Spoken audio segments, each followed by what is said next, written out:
Okay, so we're going to be starting on doing the armature for our cardboard self-portrait. And an armature is just a kind of a fancy word for the interior structure. So I'm going to start with a base. I'm going to put on an interior structure that will be built out to the neck, and then I will also start building up the head with some crumpled up craft paper. So first, what I'm going to do is just kind of take a look at this square that I have selected for the base of my piece here. It's nice and sturdy, kind of a thicker shipping box ply. It doesn't bend very easily. Will be a little more difficult to cut through, but it'd be nice and a good counterweight for the heaviness of the head and the neck that we're going to put on there. First, I'm going to trim this down just because it's a little easier while we are still kind of at this phase without anything attached to this. So I'm going to do kind of a very kind of subtle kind of bean shape here.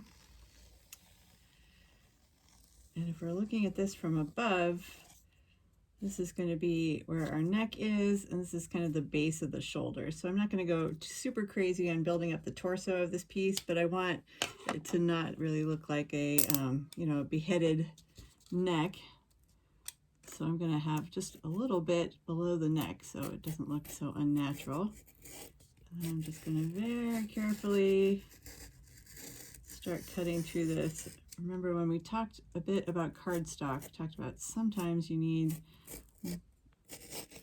more than one pass to get through cardboard or chipboard or heavy cardstock. So we're just taking it really slow, and I'm going over my line over and over again until I feel that cardboard start to release. So sometimes, depending on the thickness, it can take you even up to 6 to 8 times.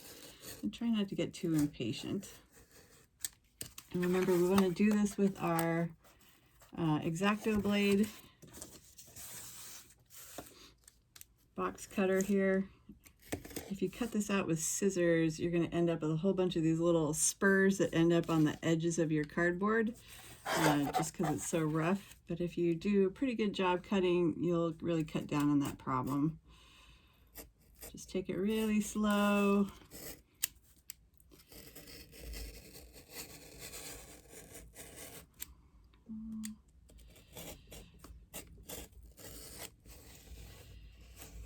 A little bit at a time.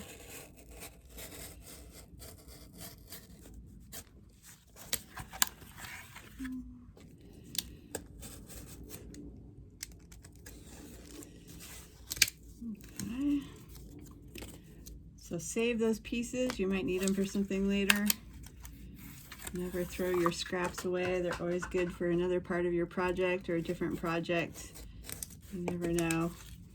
So start building up like a little basket of goodies for your supplies, because we're going to be working this way for the rest of the semester. So hold on to your scraps. There we go. Okay, so now I have this kind of kidney bean shape here.